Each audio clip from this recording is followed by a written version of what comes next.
Bonjour à toutes et à tous et bienvenue dans cette nouvelle vidéo qui sera consacrée à l'outil System.io. Aujourd'hui, nous allons voir comment ajouter vos pages à la Search Console de Google de manière à pouvoir profiter de cet outil d'analyse très complet pour déterminer si vos pages sont bien sur le web ou non et détecter d'éventuels problèmes.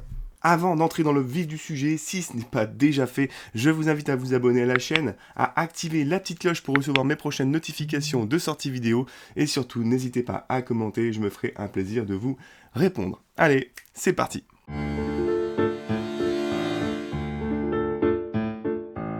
Alors, qu'est-ce que la Search Console et quelle est sa différence avec son cousin, son frère de Google, Google Analytics? On va commencer par Google Analytics que vous avez déjà probablement installé sur vos pages System.io à la suite d'un tutoriel que j'ai déjà fait. Et si vous ne le retrouvez pas, il s'affiche juste en haut à droite de la vidéo.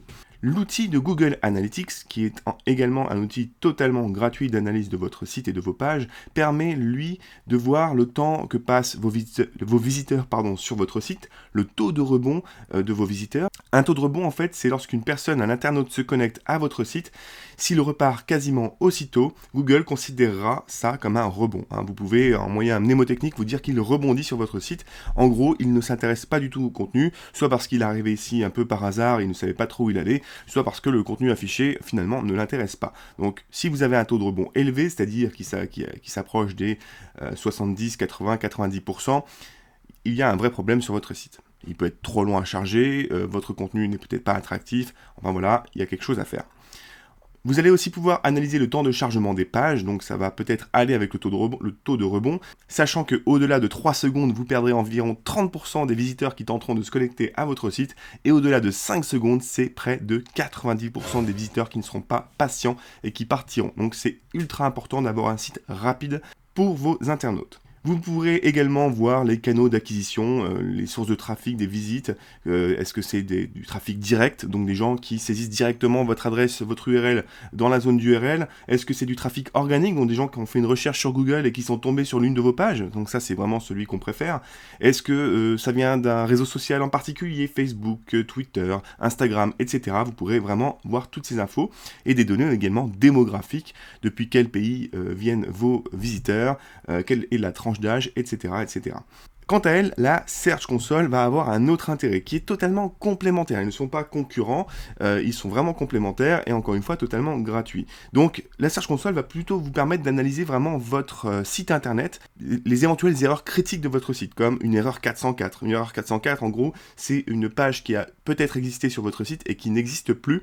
Et donc en gros, vous avez changé le lien et les gens ne peuvent plus arriver sur la page de votre site puisque vous aviez peut-être communiqué un lien il y a 3 mois pour un article de blog. Entre-temps, vous avez changé le lien de cet article de blog et forcément, les gens qui cliquent sur le lien que vous aviez donné il y a 3 mois ne peuvent plus arriver sur cette page. Donc, il faut mettre en place une redirection 301 de l'ancien lien vers le nouveau lien. Enfin, voilà, plein de choses comme ça.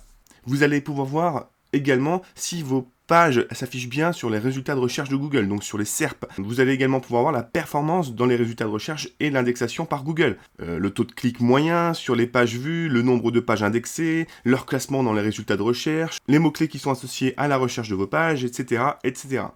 Et vous pourrez également forcer ou non l'affichage de vos pages sur Google, c'est ce qu'on appelle demander une indexation, parce que quand vous publiez une page, vous souhaitez qu'elle soit indexée par Google, ça veut dire en gros que Google met la page sur ses serveurs pour qu'après les internautes puissent les trouver. Donc si les petits robots de Google ne viennent pas indexer vos pages, elles ne seront pas sur son moteur de recherche et donc les internautes ne vous trouveront pas. Si vous voulez en savoir plus, regardez l'infofiche juste au-dessus où je vous explique tout ça. Voilà, vous connaissez maintenant la différence entre Google Analytics et la Search Console et aujourd'hui nous allons voir comment intégrer la Search Console à vos pages System.io. C'est parti!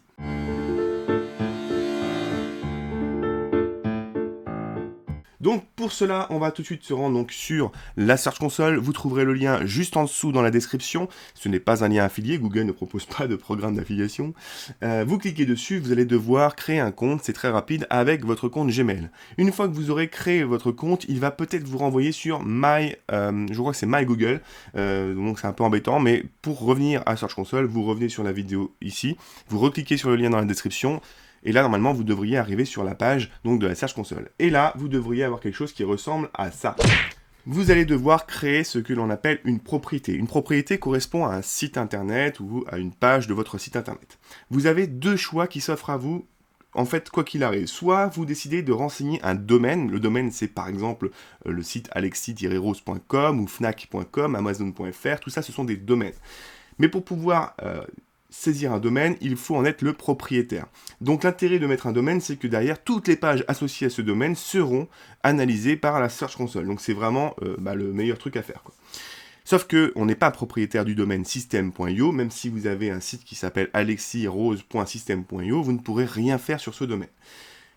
Si vous avez associé votre nom de domaine à votre compte System.io, alors vous pourrez travailler là-dessus, puisque finalement vous pourrez faire ça directement vers le fournisseur d'accès de votre nom de domaine. Si ce n'est pas le cas, il va falloir utiliser une autre solution qui est le préfixe de l'URL. L'inconvénient de cette façon de faire, il va falloir travailler chacune de vos pages pour qu'elles s'affichent sur la Search Console. Donc il va falloir faire cette action pour toutes vos pages sur System.io. Donc si vous voulez avoir plus de simplicité, clairement il faut passer sur l'offre minimum, c'est l'offre Startup à 27 € par mois. Vous avez également le lien en description. Vous pouvez y souscrire. Bon, il n'y a aucun engagement et tout, donc vous vous engagez à rien. Vous pourrez revenir rapidement sur l'offre free. Mais au moins, vous pourrez associer au moins un domaine et faire ce que l'on voulait faire, c'est-à-dire associer un domaine directement à la Search Console. Donc nous, aujourd'hui, on va s'intéresser plutôt au préfixe de l'URL, qui est vraiment très spécifique à System.io, puisque l'activation d'un domaine ne se passe pas sur System.io, mais bien chez votre fournisseur de nom de domaine. Alors, vous allez devoir aller sur votre compte System.io et forcément trouver la page que vous voulez demander à Google d'analyser. Donc pour ça, moi j'ai pris un blog que j'ai créé avec différentes pages, mais ça marche aussi pour toutes vos pages de vente, vos tunnels de vente, à partir du moment où ce ne sont pas des pages, des pop-up ou des pages scriptées. D'accord ? Il faut bien que ce soit des pages avec un contenu, donc une page de vente, une page de capture ou une page de blog comme ici. Donc vous allez sur votre page et comme toutes les pages sont faites de la même manière, dans System.io, la méthode sera exactement la même. Vous allez donc devoir cliquer sur afficher la page, vous cliquez dessus. Alors là, vous n'allez pas le voir, mais moi, en haut, et comme vous d'ailleurs sur votre navigateur, vous avez la barre de lien avec le lien de l'accès à votre page. Vous cliquez dessus et vous copiez l'ensemble du lien. Donc ça doit être quelque chose comme, moi c'est alexisrose.system.io / le nom de la page. Bah vous devez avoir quelque chose.system.io / le nom de votre page. Vous copiez ça, vous revenez donc sur la partie Search Console, et là, on va venir coller, tac, la page en question. Donc voilà, elle est là, elle est entière, et on fait continuer. Voilà, maintenant, le site... Alors, entre-temps, j'ai changé le lien, parce que dans mes tests précédents, j'avais déjà enregistré, en fait, la propriété de la page que j'ai testée juste avant, donc j'ai dû reprendre une autre page sur mon compte System.io. Je vous montrerai après comment ajouter des pages. Donc ici, il vous propose donc de prendre le fichier HTML et de le glisser sur votre domaine. Encore une fois, on n'a pas accès au domaine. Donc nous, ce que l'on va faire, c'est prendre une balise HTML. Vous venez copier ici, cette partie-là. C'est toute une balise à copier. Et vous retournez sur votre interface System.io. Vous allez devoir venir ici sur modifier votre page. Donc encore une fois, même si vous êtes sur un blog, c'est la même chose. C'est toujours la petite baguette magique. Vous cliquez dessus et vous allez aller dans l'onglet paramètres en haut.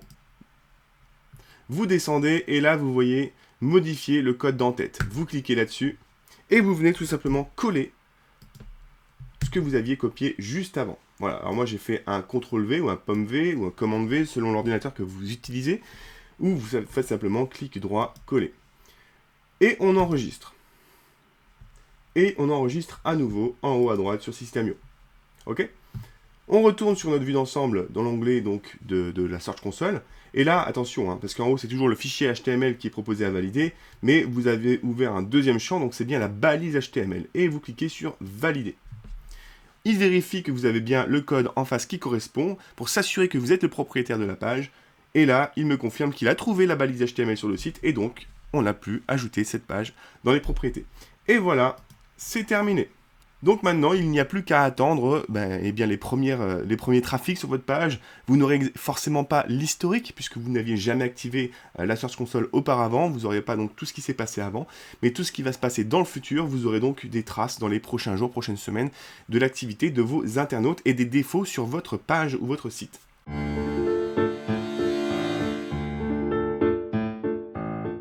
Maintenant, si vous voulez ajouter d'autres pages, tout simplement, vous venez en haut, ici, à gauche, et vous faites ajouter la propriété, et à chaque fois, vous allez retrouver cela, et vous allez pouvoir eh bien, en fait, ajouter une URL, que ce soit un domaine ou un préfixe d'URL. Et vous faites ça, le préfixe URL, vous faites pour chacune de vos pages pour lesquelles vous avez un intérêt d'analyse. La partie domaine, c'est vraiment la plus intéressante. C'est celle que j'utilise pour tous les sites WordPress, etc. Puisqu'on a la main sur l'hébergement, sur le fournisseur de domaine. Si vous ne l'avez pas, vous n'avez pas le choix, c'est le préfixe de l'URL. Mais si vous le pouvez, si vous avez un compte System.io, même déjà en premium, que vous payez tous les mois, et que vous n'avez pas encore de domaine, bah vous trouvez déjà dès aujourd'hui un intérêt d'utiliser un domaine dédié pour System.io. Donc voilà, cette vidéo se termine, j'espère qu'elle vous a aidé. Si vous voulez en savoir plus sur la Search Console, je vous invite encore une fois à regarder la petite vidéo qui s'affiche en infofiche en haut à droite. Je vous invite à nouveau, si ce n'est pas déjà fait, à vous abonner à la chaîne, à activer les prochaines notifications de sortie vidéo pour ne rien louper. N'hésitez pas à commenter pour poser toutes vos questions, ça me fera plaisir et je me ferai un plaisir de vous répondre. Et sur ce, je vous dis à très bientôt. Allez, ciao ciao ciao!